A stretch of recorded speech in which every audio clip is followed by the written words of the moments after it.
Assalamualaikum warahmatullahi ta'ala wabarakatuh. Bismillahirrahmanirrahim. Alhamdulillah rabbil alamin. Assalatu wassalamu ala ashrafil anbiya'i wal mursalin wa ala alihi wa sahbihi ajma'in. Wa qala rabbi shrah li sadri wa yassir li amri wa hlul 'uqdatan min lisani yafqahu qawli amma ba'. Jadi alhamdulillah, segala syukur kehadrat Allah Subhanahu wa taala. Selawat serta salam ke atas junjungan Nabi Muhammad sallallahu alaihi wasallam, yang mana dengan usaha dakwah baginda pada hari ini kita masih lagi dapat menikmati segala nikmat-nikmat yang telah dikurniakan kepada Allah Subhanahu wa taala kepada kita semua, iaitu nikmatnya nikmat iman dan Islam. Jadi insya-Allah saya akan menyampaikan sedikit tazkirah berkaitan dengan bulan Ramadan, yang mana seperti yang kita semua tahu, bulan Ramadan ini bulan yang istimewa, bulan yang special, yang mana ganjaran pahala yang terdapat padanya ketika beribadah tidak sama seperti kita beribadah pada bulan-bulan yang lain. Yang mana sahabat-sahabat baginda Nabi SAW ataupun umat-umat yang sebelum kita, apabila datangnya bulan Ramadan ini, mereka berusaha bersungguh-sungguh, mereka berlumba-lumba untuk beribadah kepada Allah Subhanahu wa taala, kerana ganjaran yang terdapat dalam bulan ini adalah berlipat ganda, yang mana tidak sama seperti bulan-bulan yang lain kadar pahalanya ketika beribadah. Baik. Dan dalam bulan Ramadan ini juga kita berlumba-lumba untuk beribadah ini kita juga sebutkan sebagai al-jihad ataupun berjihad, satu perjuangan, yang mana Imam Ibn Rajab bin Hanbal ada menyebutkan bahawa dalam bulan Ramadan ini ada dua jihad. Jihad yang pertama ialah jihad as-siyam, iaitu jihad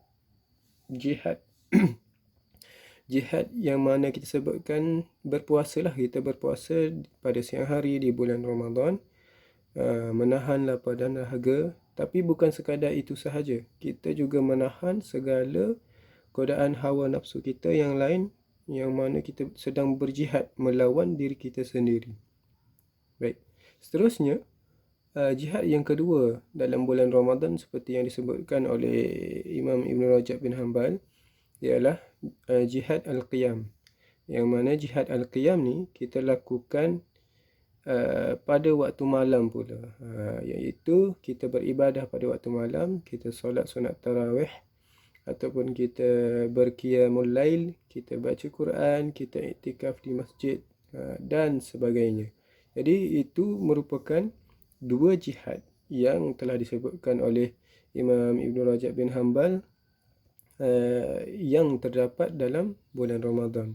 Jadi marilah sama-sama kita sentiasa berusaha untuk meningkatkan amal ibadat kita pada bulan ini. Malang pula bagi mereka yang tidak memanfaatkan bulan Ramadan ini sebaiknya. Ada satu hadis yang panjang menyebut, saya ringkaskan saja dengan menyebut mafhumnya. Pada suatu ketika Nabi Muhammad SAW ingin berkhutbah, menaiki mimbar baginda. Mimbar baginda terdapat 3 anak tangga. Baik, ketika melangkah pada anak tangga yang pertama, baginda menyebutkan amin. Kemudian naik kepada anak tangga yang kedua, sekali lagi baginda Nabi menyebutkan amin. Ketika menaiki anak tangga yang terakhir, sekali lagi baginda menyebutkan amin.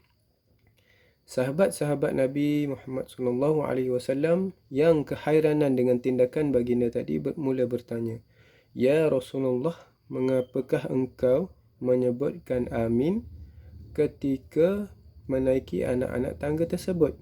Lalu baginda menjawab, "Ketika aku sedang menaiki tangga-tangga tersebut, malaikat Jibril mendekatiku dan menyampaikan beberapa perkara.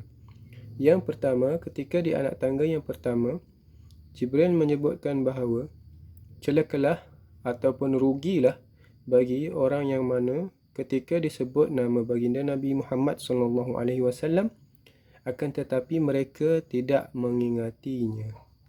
Apa maksudnya di sini?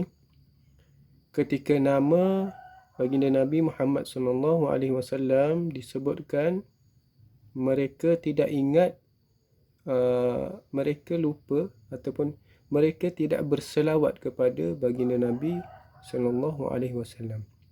Ini antara golongan-golongan yang orang yang malaikat Jibril disebutkan sebagai rugilah ataupun celakalah. Kemudian Nabi mengaminkan doa tersebut. Naik kepada anak tangga yang kedua.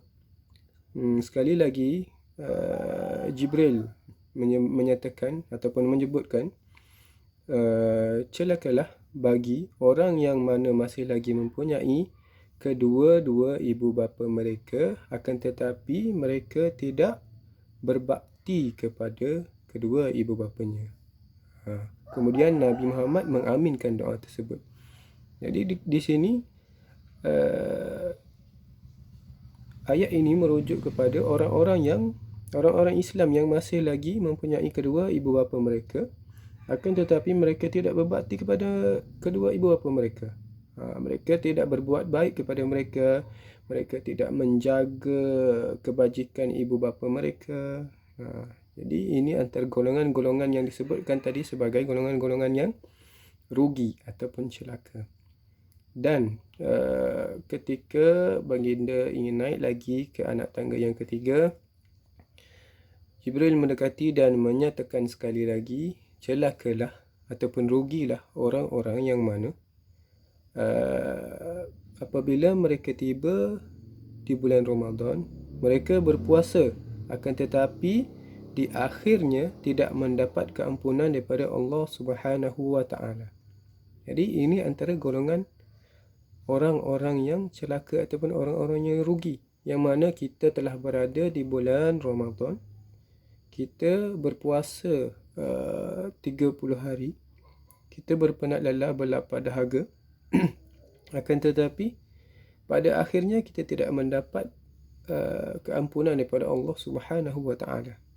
Jadi mereka ini adalah golongan-golongan yang celaka ataupun golongan-golongan orang yang rugi. Nabi mengaminkan doa tersebut.